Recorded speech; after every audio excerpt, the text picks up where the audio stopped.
Hello everyone and welcome back to another edition of the Club 100 SP60 Super Heavyweight Championship from the perspective of Rich T Racing. And here we are for the next round of the championship at Llandow Park down in South Wales. Last time out at Bayford Meadows we took the win, but it wasn't as convincing as it perhaps could have been. So hopefully here at Llandow we can make amends for that. Now, I'm not going to lie, ladies and gentlemen, those of you watching the video have probably watched most of the videos beforehand. You might know that I go straight into the grids, show you what happened, show you sort of where we were in qualifying, also then show you my fastest lap, but then jump straight into race 1 and then into race 2. Landau's a bit different, to be honest, as my voice goes a little bit higher than normal, just a little think about me there, Richard. Landau was a bit different because I'm not going to lie, both races not too much has happened, and so I thought, well, how can I make up for that? How can I make sure we get a proper Rich T SP60 video?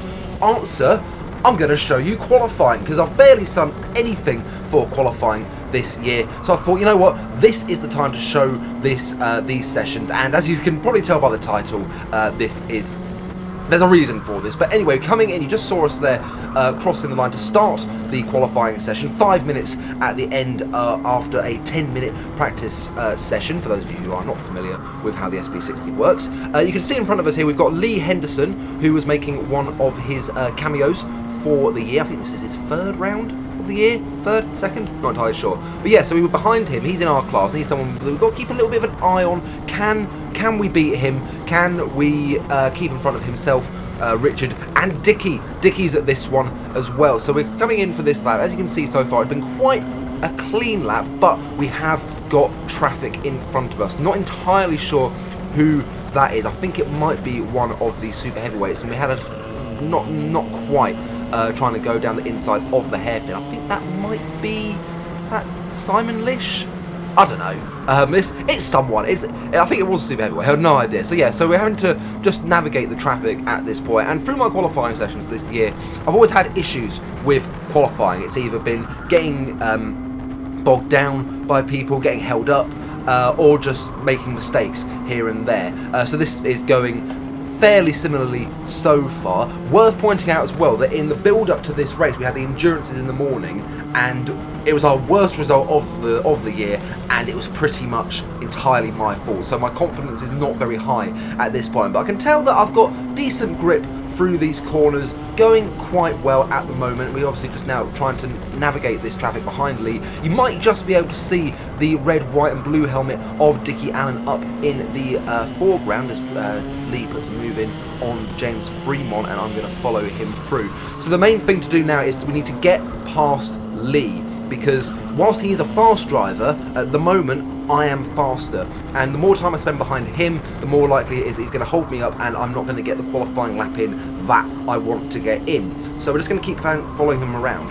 What I've also noticed is if you're just looking a little bit further on, trying to lay out the lay of the land, you've got Dickie, Tim Hill, Lee, who's just gone wide there, and this actually is the opportunity to get past him, and we do just that, so that is a crucial move. It's crucial, as I was just saying, we've got this back marker here. I think, I'm not entirely sure who that is, that might be Steve Randall, or Stephen Farmer, that's the name, but yeah, but if we can get past him, after that, there are no back markers. It's Dickie, Tim, Anwar, and the chap who's got Fuller on the back of his helmet, and we get past Stephen there.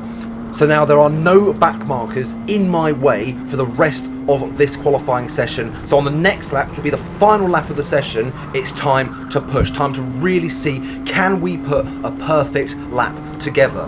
Well, if you've worked it out from the title of this video, that's exactly what's about to happen, and I'm not going to commentate over it. I just want you to enjoy this, quite frankly, fantastic lap from myself.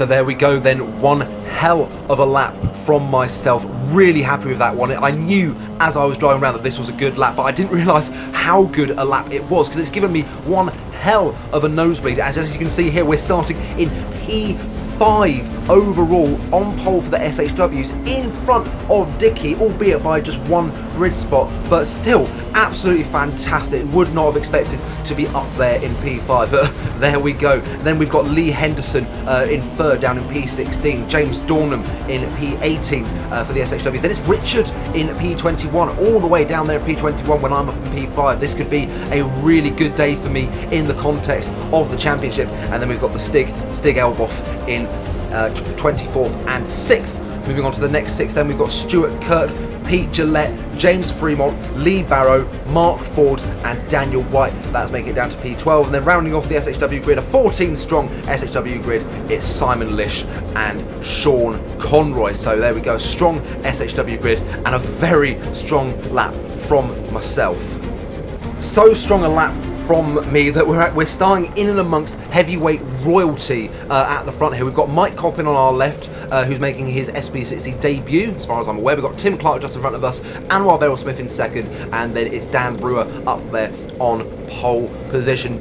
Dicky is just behind us. We have got to be wary of him, because it's not just about the championship today, of course, that's the main aim, but can we win this race? Can we beat Dicky? Well, we're going to find out as the lights are green. Chris Alcock immediately getting a jump on us from P6 up and out into P5. We're going to try and fight Chris down the inside through the first corner. I think that we had someone behind us trying as well, but Chris has got the go on us. The Applewood guys getting a little bit in front of us. No idea where Alex Pritchard is, by the way. He normally is involved with these guys, of course, but he's not here for the moment. But we settle now into P6 in this race. We're going to try and keep up with these guys as best we can through the opening phases of this lap. It looks like we're going well for the moment. They're not getting too much of a jump on us, and there's no indication that Dicky or anyone else for that matter is going to be coming onto us for this lap, but obviously we have got one corner to come. But actually Chris Alcock getting a little bit of a dodgy getaway from the Dell there. Are we going to have a little look down the inside into the hairpin? We think better of it, because that's just not a move that's worth doing. That will probably end up costing us more time than it would be worth it. So we cross the line in P6, and we would stay there for a good number of minutes in the opening part of this race. But unfortunately, with just 3 minutes gone, that's Stuart Martin diving down the inside of us. I think we have just been able to get better traction. Oh no, there he goes round the outside of turn 1. I think that was a move I decided, you know what, I'm going to give that up. It's not worth fighting. No idea where Dicky is, so it's best just to leave it for the moment and try and lose as little time as possible. So we are now going to try and keep up to the back of Stuart. Obviously we're down into P7 now.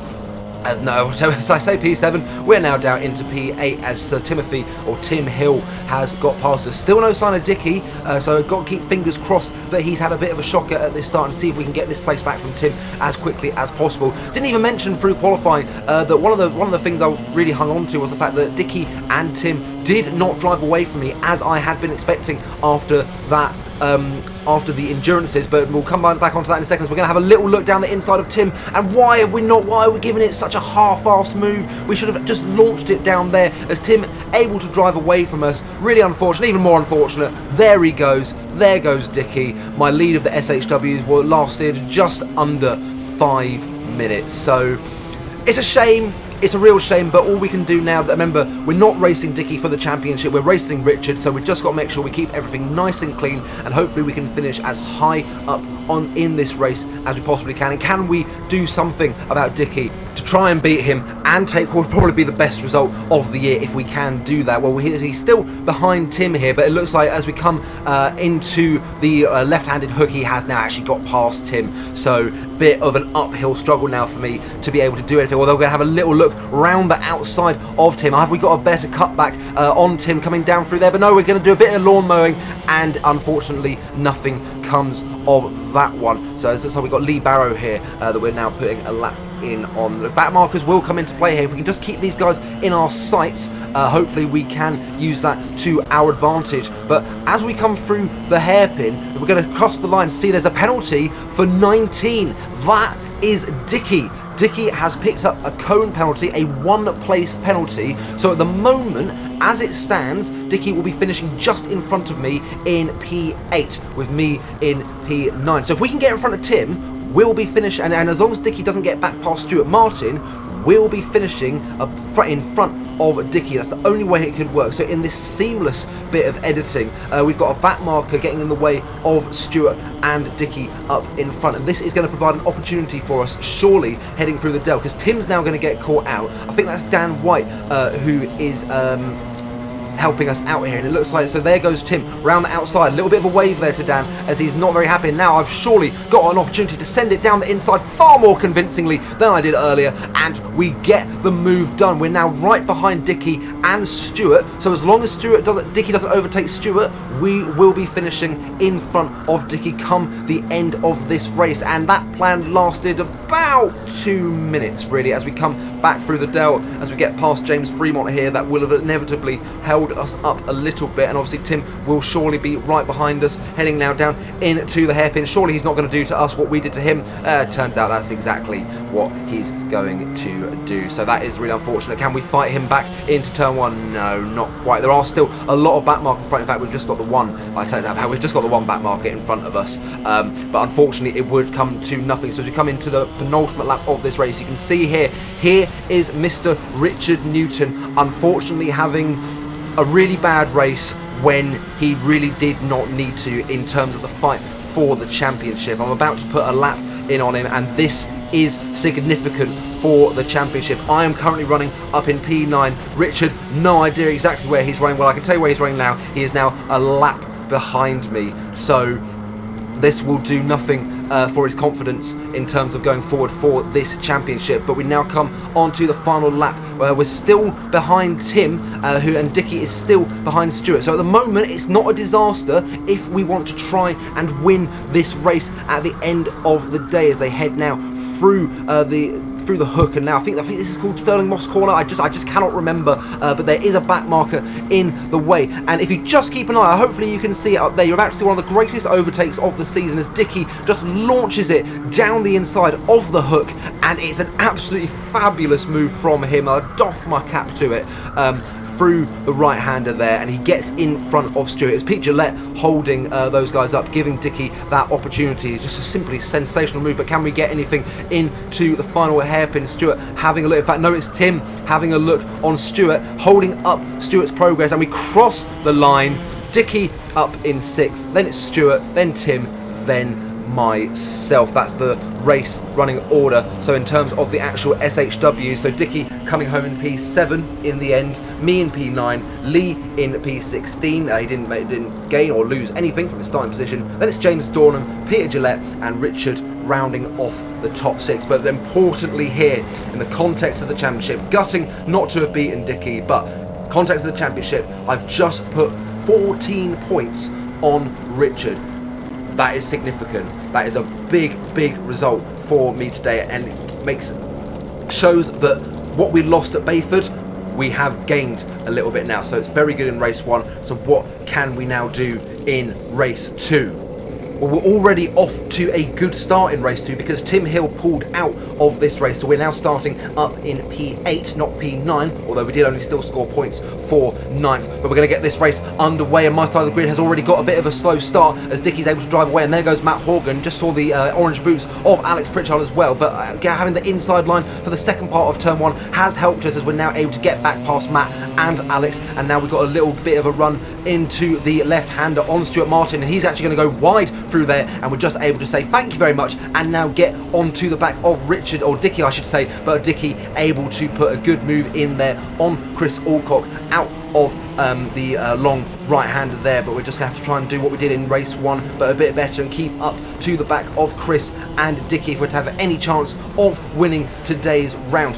Coming now through the Dell, looks like we just didn't quite get off that corner as well as we possibly could, heading now down through the chicane and into the final hairpin. Is Chris going to have a little look? I think he had a little look at it there, but he's wiser than that to put a move in like that so early on in this race.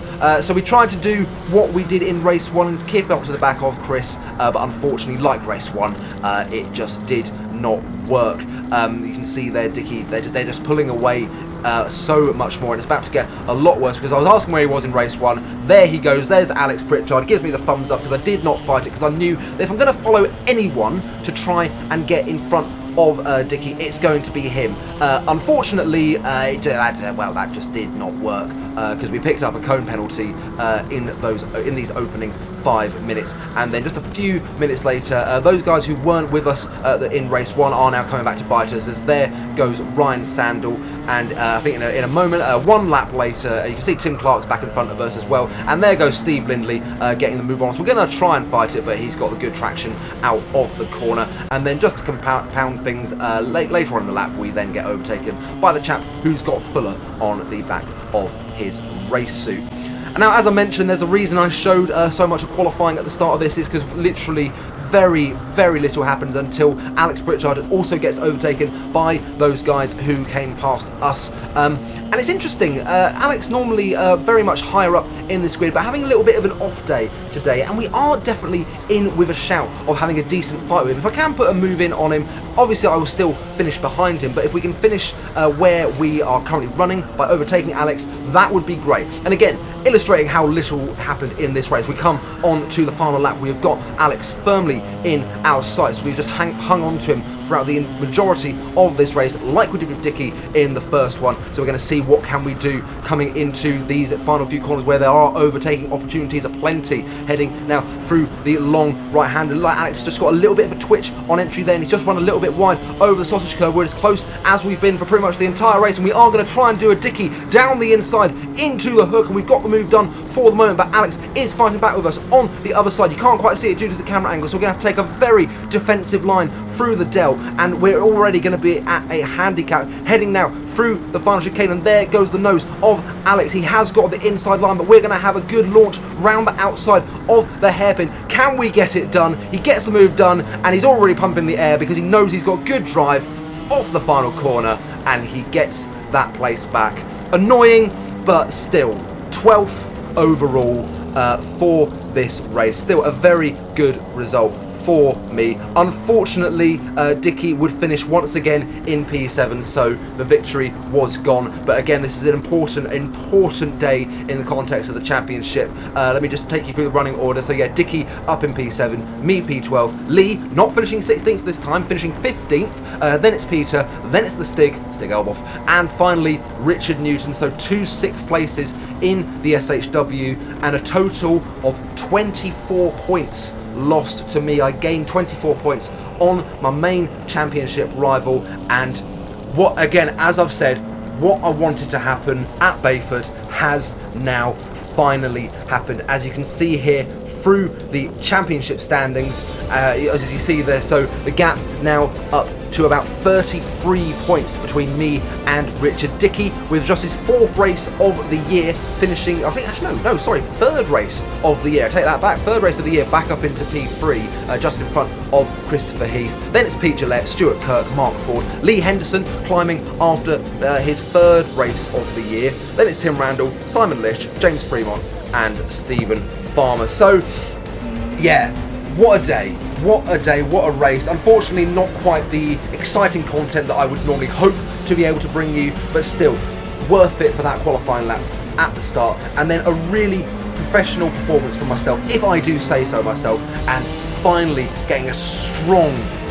foothold in this championship.